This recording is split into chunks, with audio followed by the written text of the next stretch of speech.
Hey guys, so I'm just going to do the convolution with you here, and this is after you find out how to do the unit impulse response, and we're going to start off convolution by starting off with the basic definition of it. So the basic definition is when you have y of n is the convolution or the zero state response, so the zero state response.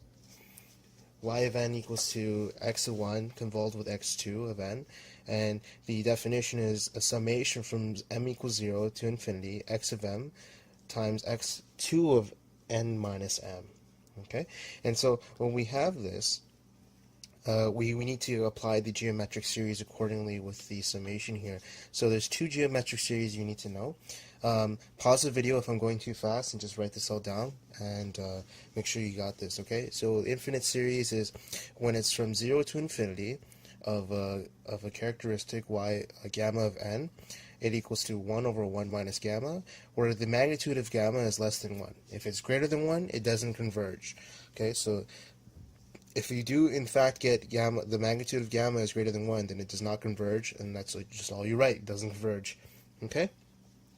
The second one. So the second one is a finite series from m equals 0 to all the way to n. So gamma of n again. So if gamma is not equal to 1, you have this equation here on the top. So 1 minus gamma, capital N plus 1 over 1 minus gamma. And if gamma is equal to 1, then it's n plus 1 simply. Okay?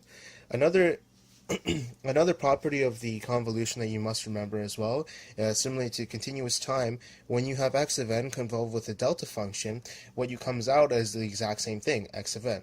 Now, the same thing here, when a delta function is shifted by n minus 1, then the x of n also gets shifted by n minus 1 because of the delta function properties. Okay, if you're interested in the proof, just look this up. I'm not going to go into that because you should already know that from 532 last year.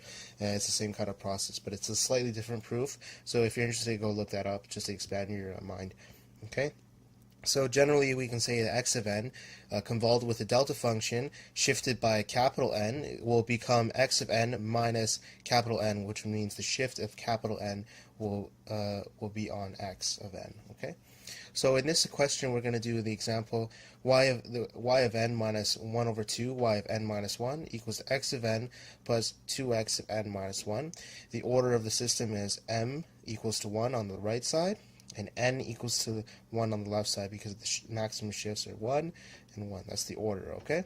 So So I just wrote down the answer for the impulse response.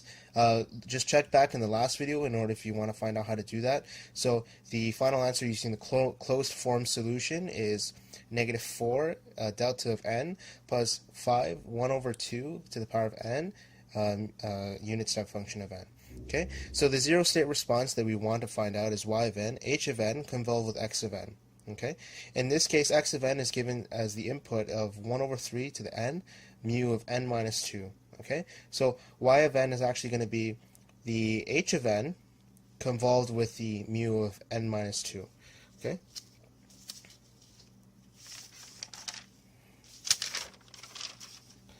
Okay. So going even further, there's a mistake here, and I'll fix that right after. So going even further, we see y of n minus 4 delta of n convolved with mu, which is the x of n, and we just use the distributive property here. So if we go back to here, I'm just simply distributing the x of n, which was here, with the delta of n, and then this one is distributing with this one. So this one's convolving with this one, this one's convolving with this one, and that's what I have over here. Okay, this one and then this one. Okay, so the next step we're going to do is we're going to see that, okay, well, you have a delta function, and using the same property that I just explained earlier, you're going to find that this delta function has no shift. So what is left is just the x of n. So x of n is only left, as well as the coefficient in front, and that's the first term. Okay. The second term, however, it has a step function of n times another convolved with another step function. Okay, so we're going to take this term here, and we're just going to focus on this for now, and we're going to apply the basic definition that we did, that we noted, which was this one, x1 of m times x2 n minus m from m equals 0 to infinity. Okay. All right. So In this case, we're going to say that from m equals 0 all the way into infinity, we have this basic definition here. Okay, and so I chose this first one to be n minus m because this one here has no coefficients. You can do it the other way and use the alternate solution.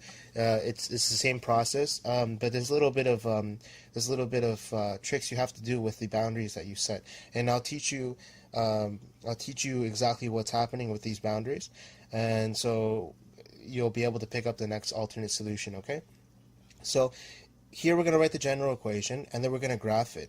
Okay, so in this case, where we graph step function n minus 2 at negative 2, at 2, that should be positive 2, at 2, the unit step function is equal to 1, the amplitude, and then it goes on forever in terms of m. Okay, so the other one is the unit step function n minus m. So at some value of n, and it's negative m, and it's the amplitude is 1, so it goes all the way to the left. Okay, so we're going to use these to compare each other and have the three cases. Okay, so the first case here we have is case 1 when n is less than 2. So here I did the unit step function of n minus 2. I regraphed it here, and then now I said that n is less than 2. So these two are relative to each other. Oops. And here is 2, and this one is n. So there's no overlap here, so it's going to be 0 times 0 is always going to be 0. So yn partial, and the reason why I say partial is because, remember, we're only doing this component of the actual yn function. See here, we're only doing this half, so that's why I said partial. So this partial is equal to 0 when n is less than 2. So the second case is when n is greater than 2. So from 2 to n, so whatever value of n it might be, from 2 to that value, both amplitudes are going to be 1, so it's going to be 1 times 1. So the mistake I made here was, instead of 0, we have to change that to 2 now, okay? Because the summation from 0 to 2 is 0. This is right here, okay? And then the summation from 2 to the n, 2 to the n, is going to be, the equation is going to be like this. So m equals 2 to n. Okay, and then this is wrong because it's from the last video that I made and I realized the mistake. So this is wrong. So what we're going to do is we're going to start from here. We're going to ignore this. So from n is greater than 2, and we have this equation here. We're going to start from here.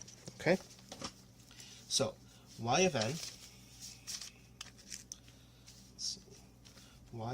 y partial of n is equal to 5 times 1 over 2 to the n. Oh, sorry, I forgot to mention. Through this, I forgot to mention that the transformations that I did. So the algebraic transformations that I did was, I did the first one, I changed this one to x of m, and then I changed this one to n minus m. So they both switched positions here. So this one went to here, and this one went to here. And you notice that n in this case is a constant, so we can factor that out. So I made a note here that n minus m is also equal to 1 over 2 to the power of n times 1 over 2 to the power of negative m. Okay? And so another note here is that 1 over 2 to the power of negative m is also equal to 2 to the power of m. Okay? Because it's a negative exponential, so we can do an inverse of that and just do the exponent of that inverse. Okay? So here, that's what I did. I factored out 1 over 2. And here is 1 over 2 to the power of m, which becomes this one here to the power of m, 2 to the power of m. And you notice that 2 to the power of m and 1 over 3 to the power of m share the same exponent. So we can combine these two to 2 over 3 to the power of m. That's how I got this final equation here. Okay? So the first case, let's go back to the first case.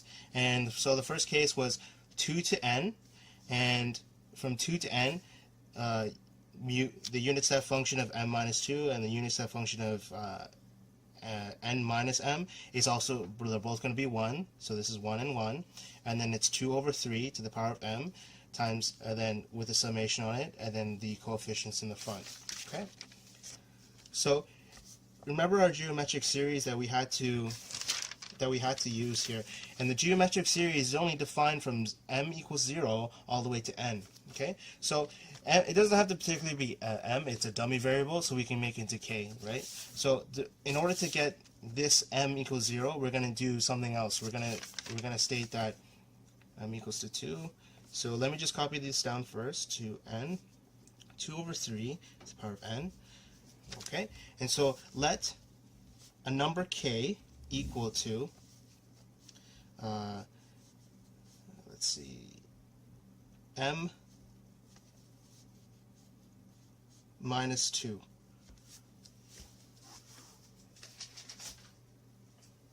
Okay, so we're gonna rearrange that, so m equals to k plus 2. Okay, so if I put that in here, so in here we need to make this 0, and so what we do is we set k equals to m minus 2, and then we rearrange for m, and then we plug in the value of m for k, and then so this will become what? So if it's m equals to 2, and I put m equals to k plus 2 is equal to 2, I can make k equal to 0.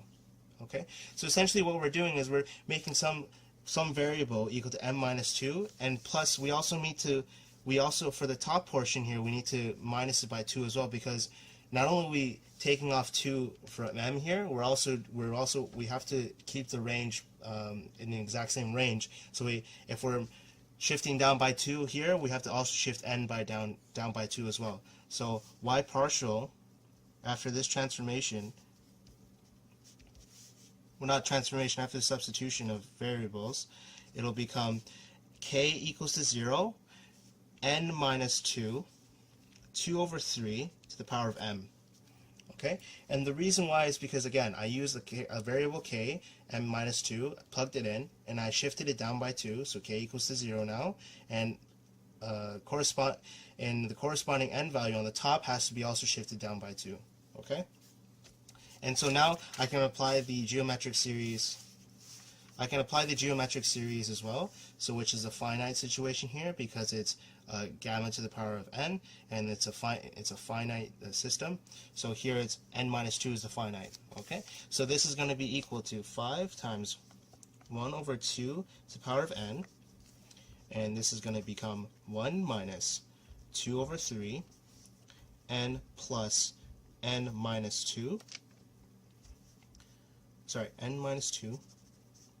N minus 2 plus 1, because n in this case is n minus 2, okay, over 1 minus 2 over 3.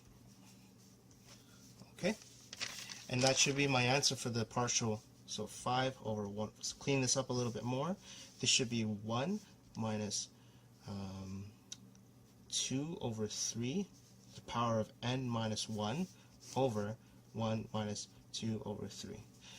And of course you can work this out and simplify it, no problem, and then you'll find out that this becomes the forced part of the force system response, and in the next video I'll explain what the force system response is and the natural response of the equation is. Okay, and that's your answer. Of course you can simplify this further. I'm not going to simplify it just because it's going to make the video time a little shorter, and also I want to get to other topics as well. Okay, so I hope you enjoyed that in the convolution video, and I hope that explains everything.